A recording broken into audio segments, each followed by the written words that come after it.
Hello everyone, welcome to Lamba Educational Academy. So in the previous video on this channel, we had talked about the difference between NET and JRF, right? UGC NET and JRF में क्या difference है? उन दोनों का difference हमने जाना था. उसके बाद काफी सारे students की queries मेरे पास आ रही थी that they basically wanted to know कि JRF अगर उनका clear होता है तो उनको क्या stipend मिलेगा, right? Once they clear JRF, they enroll in a PhD. What is the stipend that they are going to get each month, right? And this is exactly what we are going to talk about in this particular video. How much stipend would you get as a JRF? Okay. So before we begin, a little introduction about myself.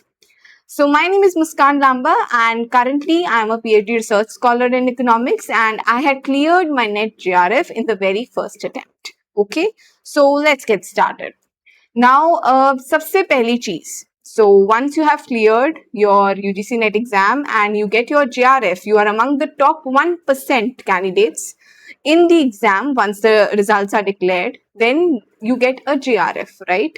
अब JRF आपका clear हो गया है, that doesn't mean कि आपका every month अपने आप ही जो स्टाइपेंड जो आपको मिलना होता है फेलोशिप का वो अपने आप आपके अकाउंट में आने लग जाएगा. No, there is a complete process, पूरी फॉर्मेलिटीज होती हैं, वो आपको कंप्लीट करनी पड़ती है, राइट? तो फर्स्ट स्टेप जो होता है once you have cleared your JRF is to seek admission in a PhD. ठीक है, आपको PhD प्रोग्राम में किसी रिकॉग्नाइज्ड यूनिवर्सिटी में राइट एनरोल करना पड़ता है, यूनिवर्सिटी व्हाटएवर. तो वहां पे आप एनरोल करते हो.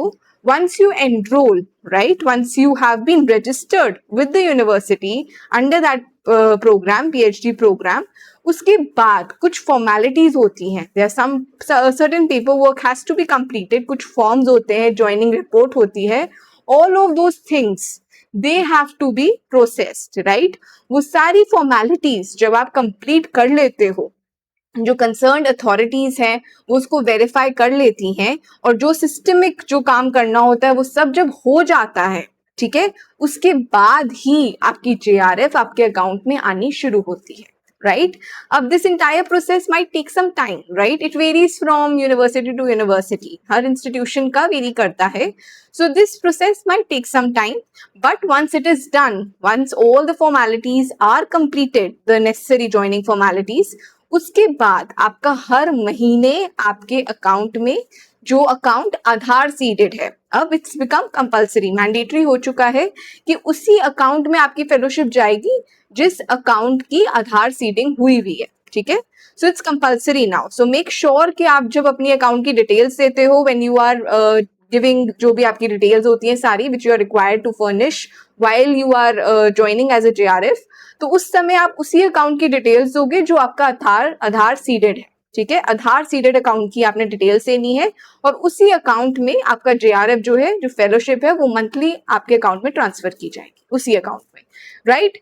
अब the question that a lot of students ask me is कि फेलोशिप का अमाउंट होता कितना है. ठीक है, तो फॉर द फर्स्ट 2 years जो JRF होते हैं उनको 37,000 पर मंथ दिया जाता है.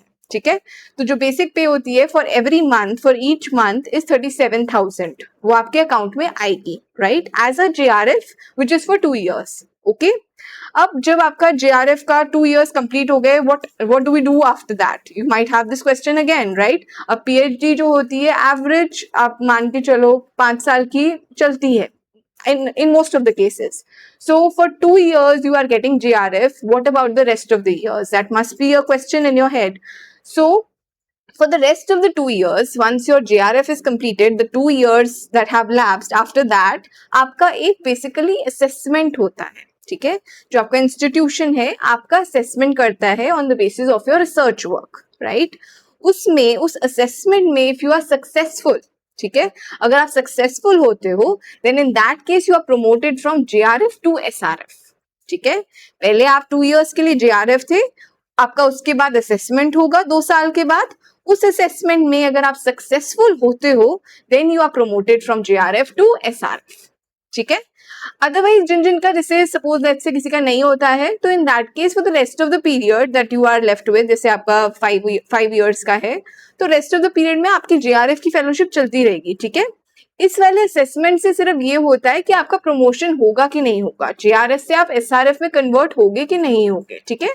So if you are successful in this particular assessment, then in that case you are promoted to SRF and your monthly income, monthly fellowship that you receive basically, that increases from 37,000 to 42,000. ठीक है, as an SRF you will be getting 42,000 per month.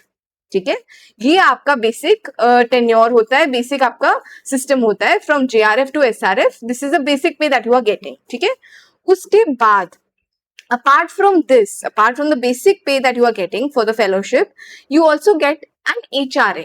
ठीक है, housing rent allowance भी आपको दिया जाता है. If you are not seeking hostel accommodation, then in that case you can claim this as well, HRA. ठीक है, अब जो HRA होता है, जो आपका हाउसिंग रेंट अलाउंस होता है, इट माइट वेरी. ठीक है, from city to city vary करता है, वो अलग से कैटेगराइजेशन की गई होती है.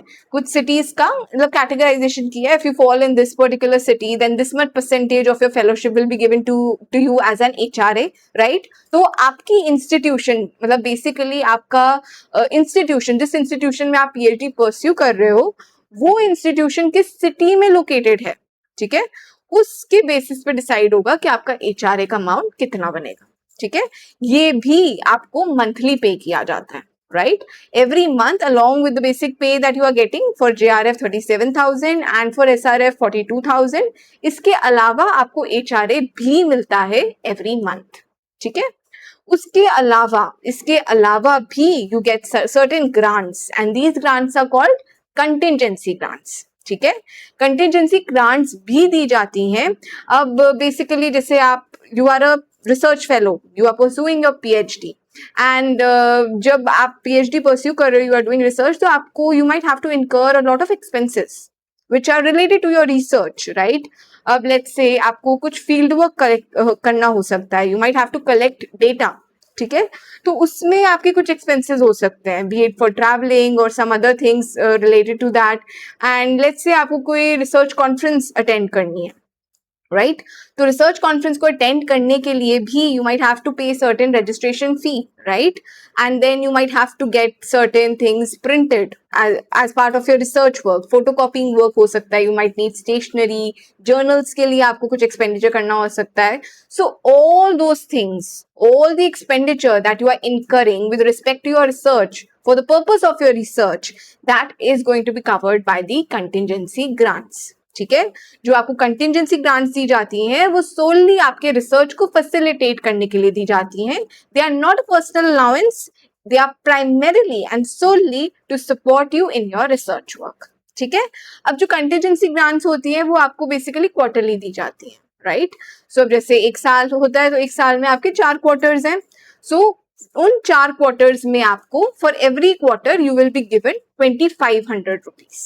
ठीक है, हर क्वार्टर का आपको जनरली 2,500 रुपीज दिया जाता है as part of contingency grants. ठीक है, सो from this what do you understand that when you are registered as a PhD in any particular institution, once your joining formalities for a JRF are completed, every month you are going to get a certain basic fellowship in your account. Okay, for your JRF it's going to be 37,000 and for SRF it's going to be 42,000. once 2 years का आपका जो beginning initial 2 years का जो tenure है वो lapse होता है, you are eligible to appear for this assessment exam. ठीक है, जो assessment आपका होता है, you have to present your work and on the basis of the outcome of that you are promoted to SRF. once you are promoted to SRF, your monthly fellowship becomes 42,000.